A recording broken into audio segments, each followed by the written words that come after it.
Hello everyone, thanks for checking out my video. The S&P 500 blew past 6,000 points last Friday to a new all-time high as the US stock market rallied hard after Donald Trump's election win. All three major US indexes finished the week with record closing highs, with S&P 500 and Dow Jones clocking their best week since 3rd November 2023. Some stocks associated with Donald Trump's surge towards the end of last week. Notably, Tesla, whose CEO Elon Musk campaigned with Trump, rose 8.2% last Friday and jumped about 30% in just 1 week, pushing the company's market value past the $1 trillion mark. As investors continue to digest Trump's victory with record-breaking rallies, is there still room for the stock market to move higher in the final months of 2024?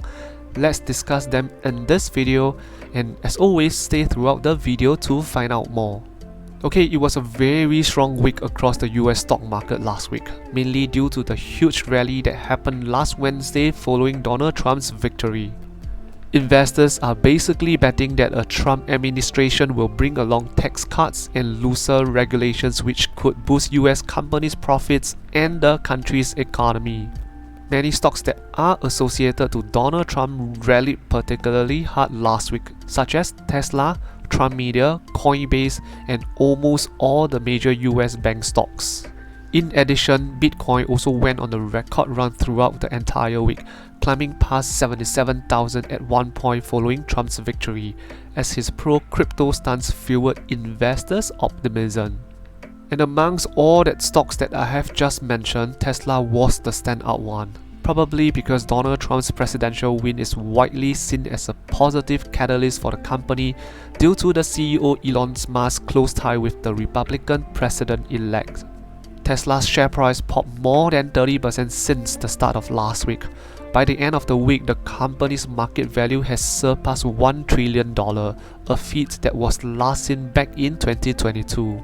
In addition to the swift outcome of the presidential election, the market sentiment was further boosted by another positive news, an interest rate cut from the Federal Reserve.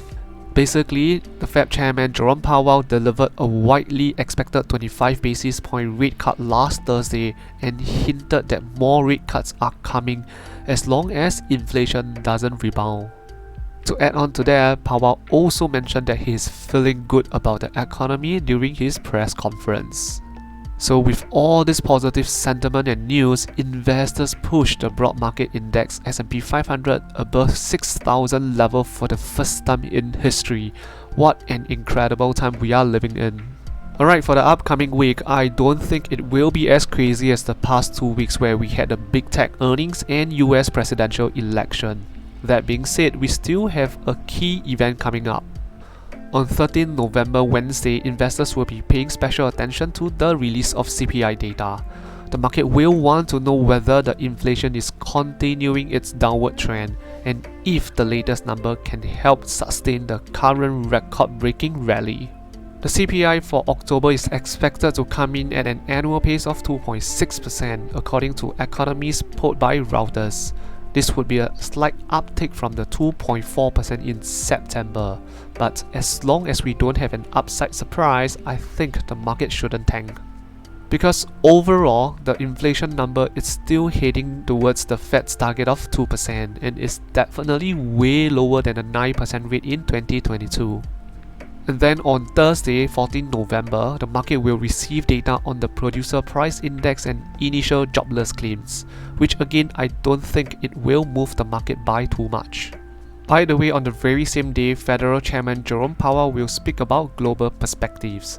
This is just one of the speaker series hosted by the Dallas Regional Chamber and the Federal Reserve Bank of Dallas. Again, I don't think it will have significant impact on the market. Alright, let's now read some technical charts, starting things off with SPY again. As the market rallied like nobody's business, I must say that the S&P 500, which represented by SPY, is at a critical juncture. It is currently testing this psychological resistance level of 600. In fact, in one of my previous videos, I mentioned that we could see SPY hitting 600 by the end of the year. Well, we are almost there as SPY went as high as 599.64 last Friday.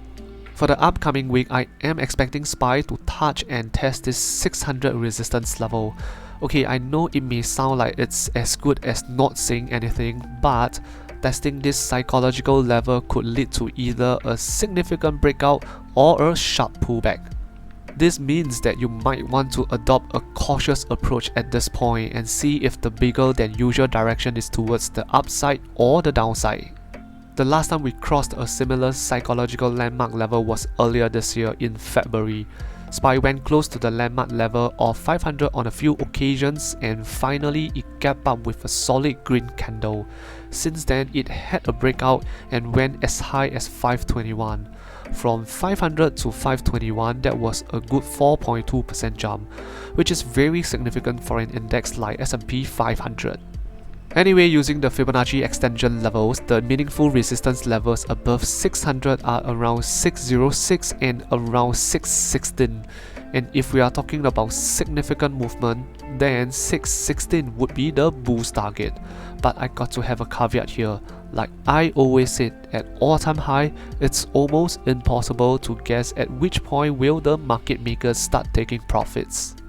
In terms of the downside, if somehow for whichever reason the market decides to take a break, I wouldn't be surprised if the pullback is swift and fast, with the tiny gap and the first 23.6 Fibonacci retracement level as the initial targets.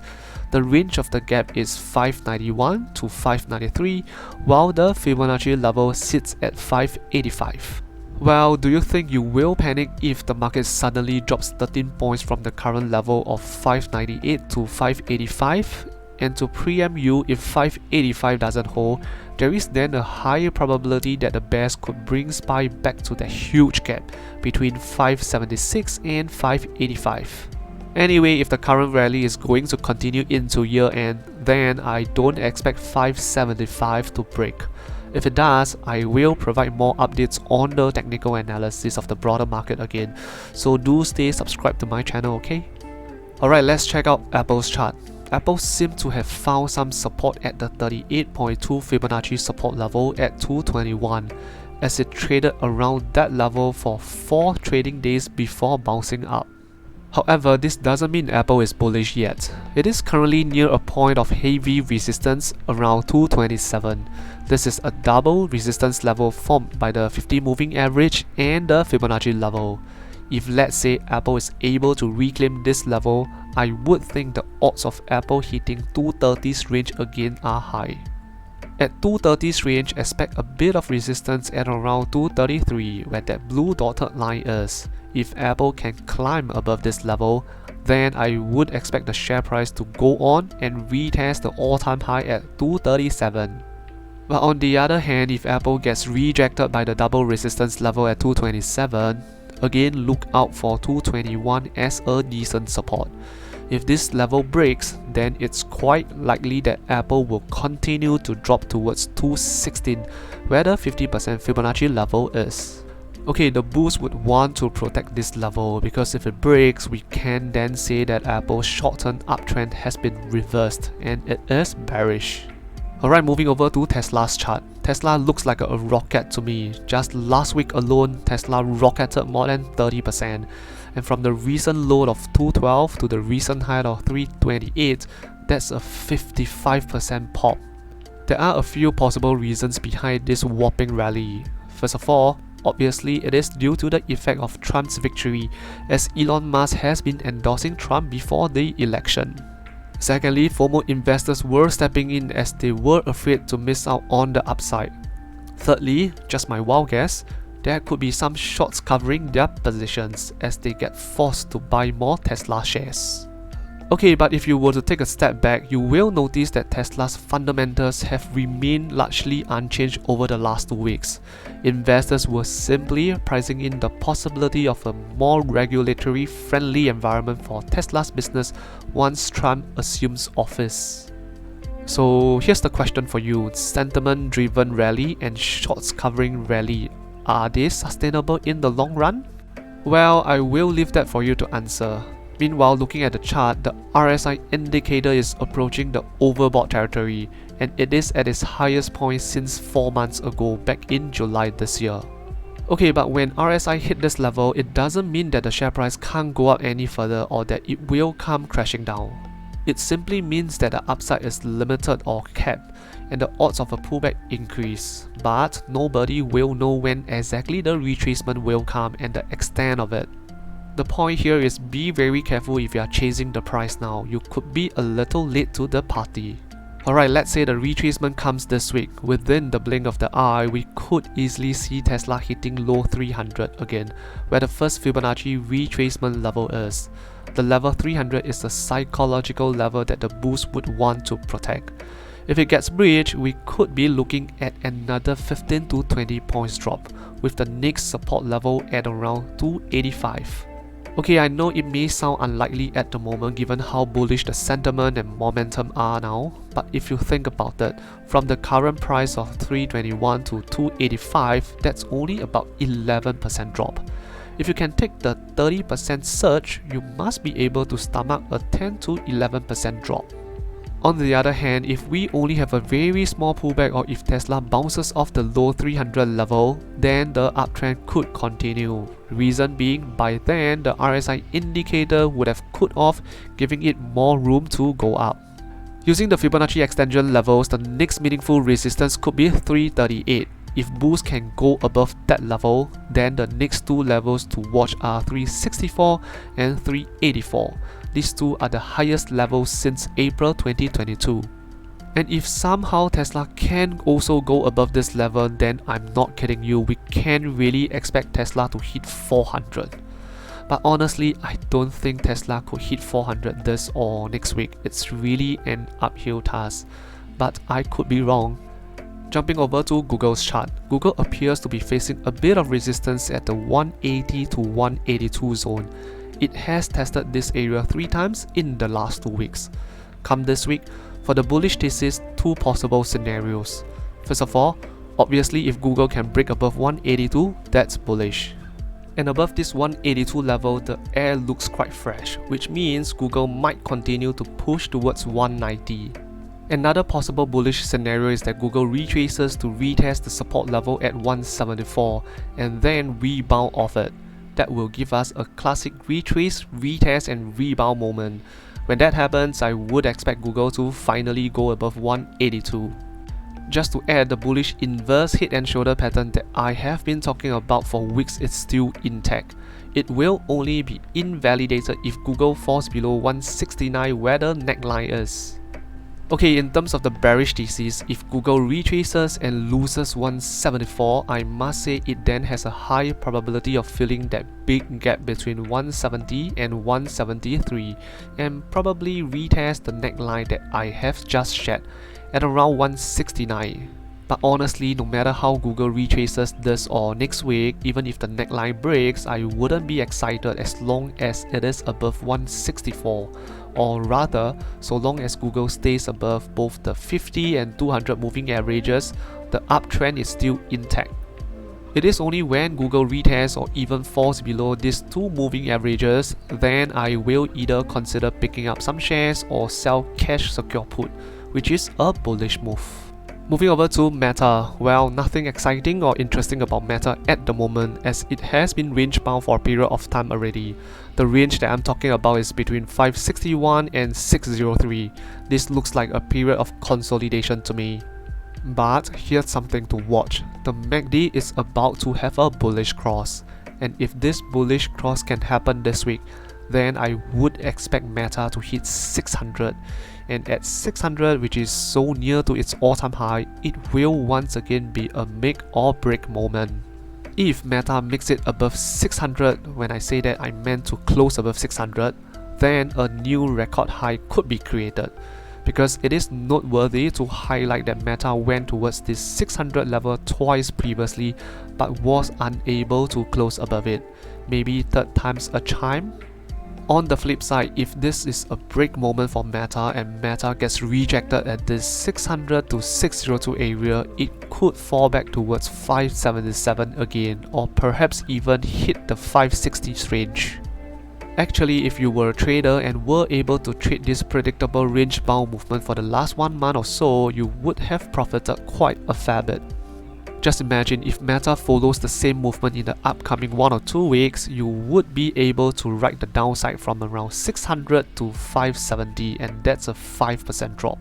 Such 5% drop could earn you decent profits with bearish options trade. Okay, this is definitely not a financial advice, alright? If Meta breaks above 600 to 602, it's gonna be bullish, and the bearish trade better has a stop loss in place. Oh, by the way, just to add, for the downside, watch for 561. That's where the bottom of this consolidation zone is, and it is also where the current 50 moving average sits. If this breaks, then Meta is quite bearish. Let's now hop over to Microsoft's chart. Ever since Microsoft bounced off the critical 61.8 Fibonacci level, it has been on a nice decent short-term climb. Anyway, a few good news for the bulls. First of all, Microsoft reclaimed both the 50 and 200 moving averages. That's actually pretty bullish in my opinion. On top of this, the MACD just had a bullish cross last Friday.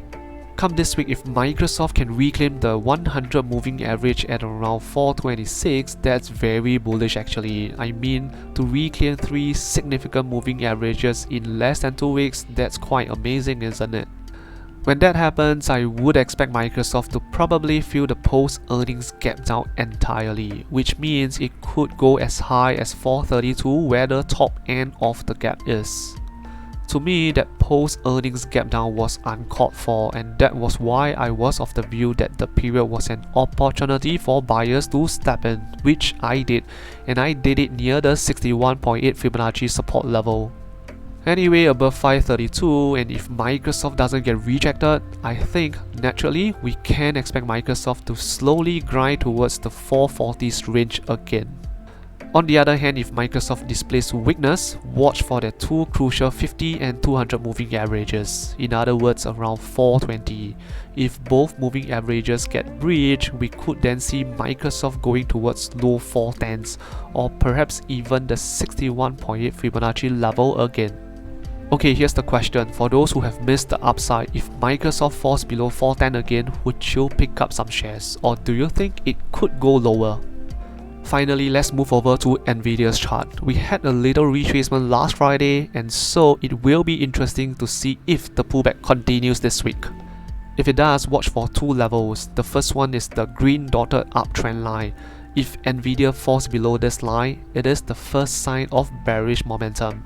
But don't panic yet, because it did fall below this uptrend line twice previously but managed to bounce back up.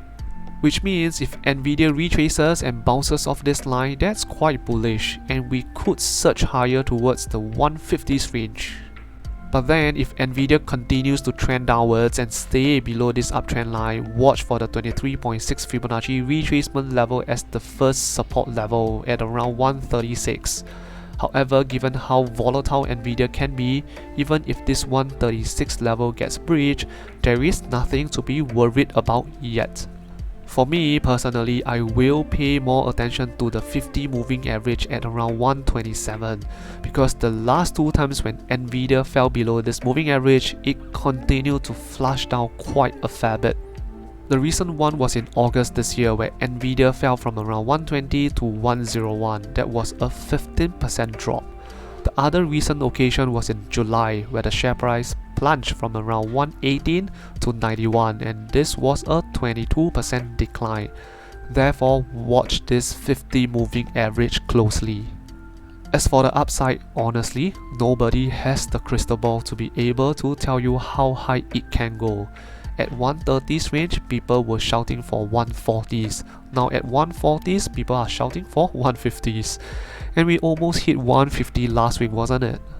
And oh, just one more thing to add. There seems to be a bearish divergence forming on the RSI. For confirmation, I would watch that MACD as well. If it crosses back down and we have further pullback early this week, then I think the RSI bearish divergence could play out, and we could see 130s range again. Let's now move over to the options trading section. 2 trades to update this week. The first one is this new cash secure put on Tesla that was sold on 6 November, the day where Trump was reported to be the next US president. Anyway, the strike price of the option is $250 and the expiration date is 20th December. The reason for selling this contract is simple. This is a pure momentum play. Basically, on 6th November, when the market learned that Trump is going to be the incoming US president, it rallied hard. All those Trump-related stocks rallied even harder, including Tesla. As you can see from the chart, Tesla gapped up when the market opened that day, and so I quickly sold a put contract because I knew that such crazy bullish momentum will likely to continue for a while. To add on to the momentum, I saw that the call options contracts with $300 strike price expiring last Friday, 8 November, has very high trade volume and open interest. In case you don't know, open interest just means options contracts or positions that haven't been closed. Anyway, so how do we interpret these two data? It simply means a lot of people are loading up those call contracts, and I believe for that kind of volume, it won't be just retail investors. It was likely the institutions and big whales loading up these call contracts. In other words, the big boys were expecting Tesla to go past $300 by last Friday. And guess what? It really happened. One day after, Tesla went as high as $299.75. Then on Friday, Tesla broke the 300 level within 5 minutes when the market opened. On that day, the momentum was super bullish as Tesla punched above 300 and went as high as 328. I am quite sure those call contracts printed good money. As a result of the 3-day surge, my trade is up more than $300 now, which I could have closed the contract last Friday if I had wanted to, which means I would have earned $300 in 3 days. Not too bad, right? But I decided to just let this trade run a little longer and see how it goes. To summarize, I was doing what I have shared in the past. Let the market makers go first, we follow shortly after. There is no need to predict the share price movement prior to a crucial event. Let the event plays out and watch how the share price move after that. As you can see from this trade, when Trump was reported to be the next president, market makers went ahead first by bringing Tesla's share price up. And so I quickly stepped in to follow behind them. But remember, you will have to follow quickly behind the market makers. Otherwise, you may end up chasing the price. Okay, the second trade to update is this cash secure put on Tesla that expired last Friday, 8 November. This contract was sold on 26 September with a strike price of $190. I have shared a bit more about this trade in my previous video, so check it out if you would like to find out more. Anyway, as you can see, ever since I sold the put contract, Tesla went on a roller coaster ride, but there wasn't any point in time where it went close to my strike price of $190. As of last Friday, it closed more than $130 above my strike price at $321. As such, my contract expired worthless last week and I got to keep the full premium of about $300 without the need to close my position. Alright, let's share some of my thoughts of the current stock market. As mentioned at the start of the video, what an incredible time we are living in. Last week, we witnessed history as S&P 500 posted its largest single day gain in history on the day after election day. To put this into perspective, the average return for the day after election day is negative. Therefore, it was truly a historic moment. On top of that, history is also on our side as it suggests we could see more upside in the next 1 month and 1 year ahead. Huge credit to this ex-user for the stats. Okay, there have been so many things, so many good news for the stock market in the last 2 weeks, and with the Fed continues to be dovish and on our side, couple it with a positive seasonality, the market could really climb higher from now till the year end. But as usual, there's always a but. Let me share 3 potential headwinds that I see. First of all, I think lots of optimism were poured into the stock market in the past 1 week. The stock market was too eager to price in Trump's domestic growth policies and the hopes of easier regulations for US businesses. But the issue here is Trump needs time to materialize some of these policies and changes. Yes, I know the market is forward-looking. In fact, I am quite optimistic about Trump's presidential term.